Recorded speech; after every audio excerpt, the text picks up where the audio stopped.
కూర. ఇదే సంవత్సరం మలయాళంలో రిలీజ్ అయిన మూవీ. కూరాకి తెలుగులో మీనింగ్ బొద్దింక.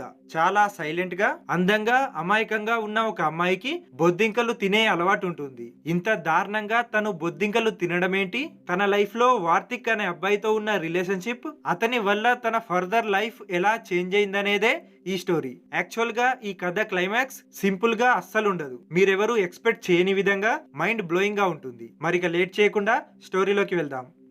వార్తిక్ ఈ కథలోని మెయిన్ క్యారెక్టర్. యాక్చువల్ గా వార్తిక్ ఈ రోజు క్లాస్ కి లేట్ గా రావడం వల్ల ప్రొఫెసర్ అతన్ని క్లాస్ లో నుండి బయటికి పంపించేశాడు. ఇక చేసేదేమీ లేక వార్తిక్ అక్కడే బయట కూర్చొని సాంగ్స్ వింటుంటాడు. ఇదే సిచ్యువేషన్ లో అక్కడికి ప్రొఫెసర్ యాంటోనీ వస్తాడు. ఈ ప్రొఫెసర్ వార్తిక్ తో మాట్లాడే మాటల సందర్భంలో వార్తిక్ తనకి మ్యూజిక్ అంటే ఇష్టమని చెప్తాడు. నిజానికి వార్తిక్ ఒక మ్యూజిషియన్ అవ్వాలి అనుకుంటున్నాడు. ఇక నెక్స్ట్ సీన్ లో వార్తిక్ అదే కాలేజ్ లోని లైబ్రరీలోకి వెళ్తాడు. కాలేజ్ లో జాయిన్ అయిన తర్వాత లైబ్రరీకి రావడం వార్తిక్ కి ఇదే ఫస్ట్ టైం. అయితే తను తనకి కావలసిన ఫిజిక్స్ బుక్స్ ఉండే ప్లేస్ ని కనుక్కొని ఆ బుక్స్ కోసం ఫస్ట్ ఫ్లోర్ లోకి వెళ్తాడు. అక్కడ తను రియా అనే అమ్మాయిని చూస్తాడు. యాక్చువల్ గా రియా హ్యాండిక్యాప్డ్. ఆమె కూడా తనకి కావలసిన ఏదో బుక్ కోసం వెతుకుతూ ఉంటుంది. ఇక రియా దగ్గరికి వచ్చిన వార్తిక్ ఆమెని ఫ్లర్ట్ చేసే ప్రయత్నం చేస్తూ రియా వెతుకుతున్న బుక్ ని తను వెతికి పెడతానని అంటాడు. తర్వాత తనే ఆ బుక్ ని వెతికి రియాకి ఇస్తాడు. అప్పుడు రియా అక్కడి నుంచి వెళ్ళిపోతుంటే వార్తిక్ ఆమె వెనకాల ఫాలో అవుతూ ఉంటాడు.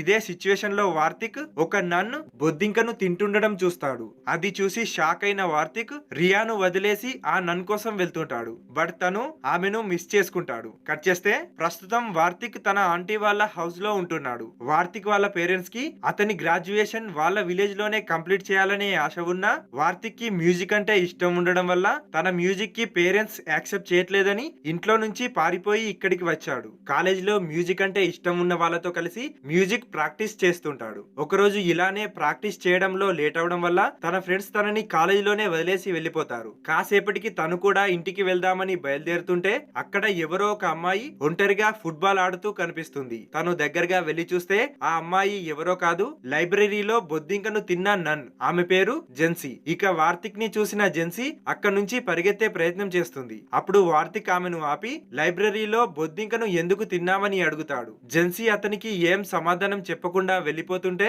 వార్తిక్ జెన్సీని నువ్వు పిచ్చిదానివంటూ ఒంటరిగా ఫుట్బాల్ ఎందుకు ఆడుతున్నావని నాతో ఒక గేమ్ ఆడమని ఛాలెంజ్ చేస్తాడు. ఆ ఛాలెంజ్ ని యాక్సెప్ట్ చేసిన జెన్సీ తన గేమ్ స్టార్ట్ చేస్తుంది. ఆ గేమ్ లో జెన్సీ ఎక్స్ట్రాడినరీ పర్ఫార్మెన్స్ ఇస్తుంది. తను చాలా సార్లు వార్తిక్ ని ఓడిస్తుంది. జెన్సీ ఆడే ఆటను చూస్తే ఆమె ఒక ప్రొఫెషనల్ ఫుట్బాల్ ప్లేయర్ లా అనిపిస్తుంది. ఇక next day morning Gen Z handloom work చేస్తూ ఉంటుంది. ఇక్కడ కూడా తనకు బొద్దింక కనిపిస్తే వెంటనే దాన్ని తీసుకొని నోట్లో వేసుకుంటుంది. ఇక తర్వాత సీన్ లో ఫాదర్ మార్కస్ నన్స్ అందరిని కలవడానికి వస్తాడు. అదే రోజు వాళ్ళతో కలిసి డిన్నర్ చేస్తుంటాడు. అయితే అప్పుడే అనుకోకుండా ఫాదర్ మార్కస్ హార్ట్ అటాక్ తో చనిపోతే అందరూ నన్స్ అతనికి ఏమైందో చూడడానికి వెళ్తే జెన్సీ మాత్రం ఎలాంటి రియాక్షన్స్ లేకుండా తన ఫుడ్ తినేస్తూ ఉంటుంది. తర్వాత రోజు జెన్సీ అనాటమీ క్లాస్ జరుగుతున్న చోటికి వెళ్తుంది. ఎందుకంటే ఆ క్లాస్ కోసం టీచర్ కొన్ని బొద్దింకల్ని ఒక బాక్స్ లో తెప్పించింది. అయితే ఆ బాక్స్ ని ల్యాబ్ లో పెడితే అక్కడికి కూడా వెళ్లిన జెన్సీ బాక్స్ లో నుండి ఒక బొద్దింకను తీసుకొని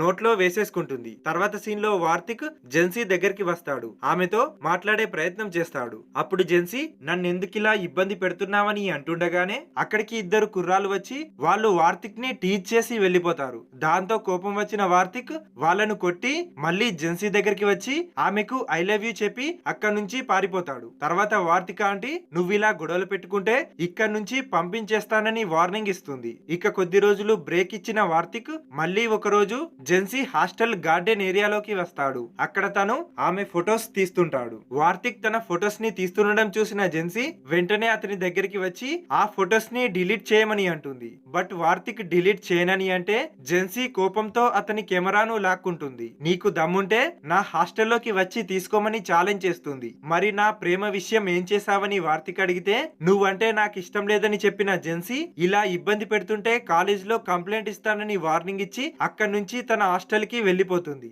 అయితే వార్తిక్ ఇవేవి పట్టించుకోకుండా నేను ఖచ్చితంగా నా కెమెరాను తీసుకోవడానికి నీ హాస్టల్ కి వస్తానని అంటాడు. ఇక అదే రోజు నైట్ జెన్సీ తన వాష్రూమ్ లో బట్టలు ఉతుకుతుంటే అక్కడే గోడపై తనకో బొద్దింక కనిపిస్తుంది. తనని తను కంట్రోల్ చేసుకోలేకపోయిన జెన్సీ ఆ బొద్దింక దగ్గరికి వెళ్లి దాన్ని కూడా తినేస్తుంది. తర్వాత షవర్ చేసి బయటికి వచ్చి చూస్తే వార్తిక్ నన్ డ్రెస్ వేసుకొని బెడ్ పై కూర్చుండి కనిపిస్తాడు. అతను మళ్ళీ తన ఫొటోస్ ని తీస్తుంటాడు. వార్తిక్ వార్తిక్ ని తన రూమ్ లో చూసిన జెన్సీ చాలా కోపంతో ఆ రూమ్ లాక్ చేసి అతన్ని కొట్టడం స్టార్ట్ చేస్తుంది. అప్పుడు వార్తిక్ ఆమె నుండి తప్పించుకోవడానికి వాష్రూమ్ లోకి వెళ్లే ప్రయత్నం చేస్తుంటే అతని చెయ్యి డోర్ మధ్యలో ఇరుక్కుంటుంది. దాంతో జెన్సీ ఆ చేతిని నలిపేస్తూ ఉంటుంది. తర్వాత కాసేపటికే చాలా వియర్డ్ గా వార్తిక్ చేతి వేళ్ళని తన నోటితో కొరకడం స్టార్ట్ చేస్తుంది. కొద్దిసేపటికి డోర్ ఓపెన్ చేసి లోపలికి వెళ్లి అతన్ని చాలా సేపు కొడుతూనే ఉంటుంది. ఫైనల్లీ అతనిపై నీళ్లు పోసి వెళ్లి తన బెడ్ పై కూర్చుండి ఏడుస్తూ ఉంటుంది. వార్తిక్ మాత్రం జెన్సీ చేసిన ఈ పనులన్నింటినీ చూసి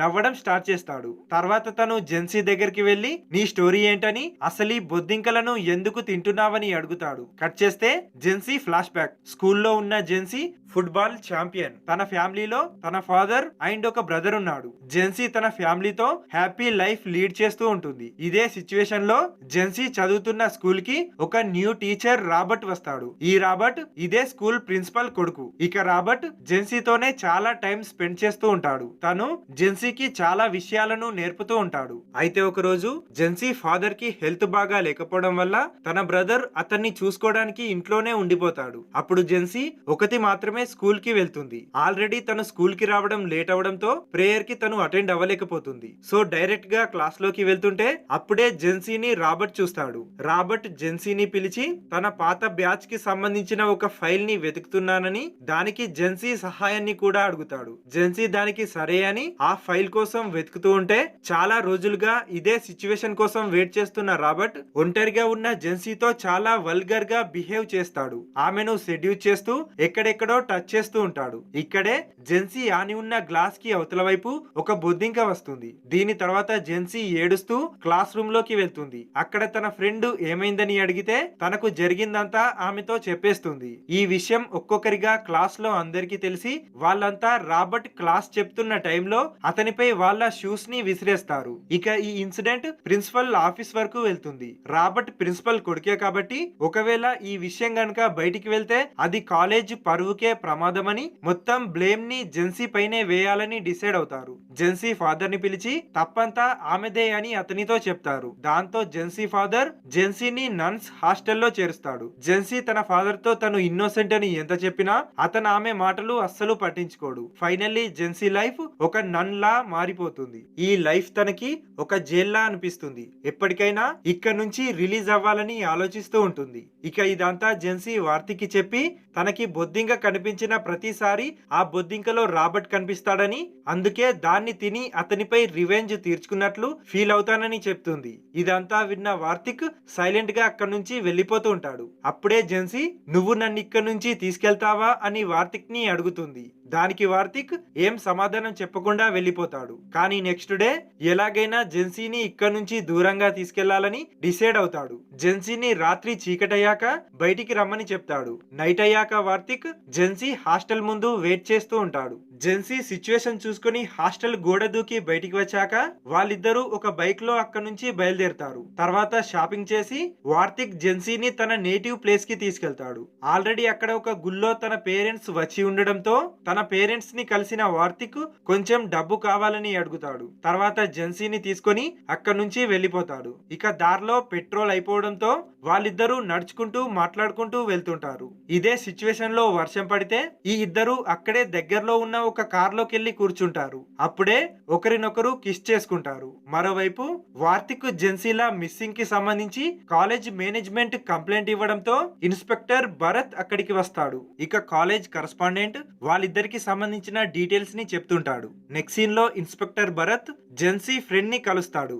అక్కడ కూడా తనకి ఎలాంటి ఇన్ఫర్మేషన్ దొరకపోవడంతో ఫర్దర్ ఎంక్వైరీకి రెడీ అవుతాడు. ఇటువైపు వార్తిక్ జెన్సీలు ఒక అడవిలోకి వెళ్తారు. అక్కడ కూడా మళ్ళీ వార్తిక్ జెన్సీని కిస్ చేయబోతుంటే జెన్సీ అతన్ని ఆపి మళ్ళీ తనకు కనిపించిన ఒక బొద్దింక దగ్గరికి వెళ్లి ఆ బొద్దింకను కూడా నోట్లో వేసుకుంటుంది. తర్వాత అక్కడి నుంచి పరిగెడుతుంది. అప్పుడే అనుకోకుండా తనొక గుంతలో పడుతుంది.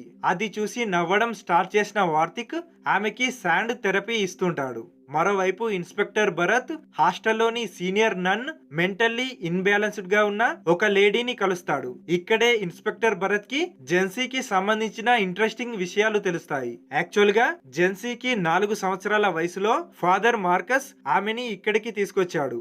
ఆమె స్పానిష్ అమ్మాయి. అంటే జెన్సీ వార్తిక్కి చెప్పిన తన గతమంతా అబద్ధం. ఇక ఇన్స్పెక్టర్ భరత్ జెన్సీ థింగ్స్ ని తెప్పిస్తే ఆమె ఒక సూట్ కేస్ లో ఒక బొద్దింక కనిపిస్తుంది.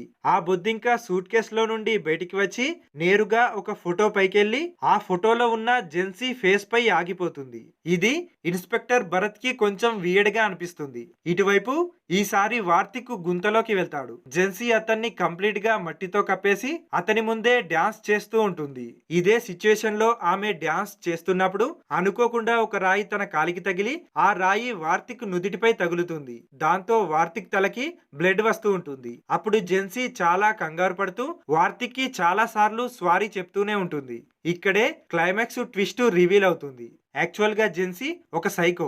ఆమె హెడ్ మాత్రమే ఓపెన్ లో ఉన్న వార్తిక్ ని కంప్లీట్ గా మట్టితో కప్పేసి అక్కడి నుంచి వెళ్లిపోతుంది. కట్ చేస్తే యాక్చువల్ జెన్సీ ఫ్లాష్ బ్యాక్. ఆమె ఫాదర్ ఒక సైకో. అతను తన భార్య అయిన జెన్సీ మదర్ ని చంపేసి ఆమె శవాన్ని ఒక చైర్ లో కూర్చుండబెట్టి ప్రతిరోజు ఆ శవాన్ని ఒక ఫోటో తీసేవాడు. ఒకరోజు జెన్సీ ఆకలేస్తుందని ఏడిస్తే జెన్సీ మదర్ శవంపై ఉన్న ఒక బొద్దింకను తీసుకొచ్చి ఆమె నోట్లో వేస్తాడు.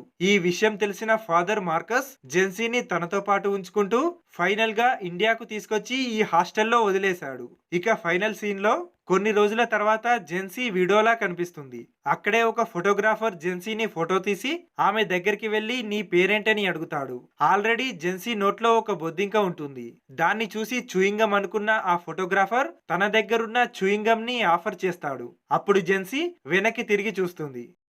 ఇక్కడ మరో ట్విస్ట్ రివీల్ అవుతుంది. యాక్చువల్ గా ఫాదర్ మార్కస్ హార్ట్ అటాక్ తో చనిపోలేదు. జెన్సీయే అతను తినే ఫుడ్ లో పాయిజన్ కలిపి అతన్ని చంపేసింది. అండ్ తన ఈ మర్డర్స్ సిరీస్ సెకండ్ పార్ట్ లో కంటిన్యూ అవుతుంది.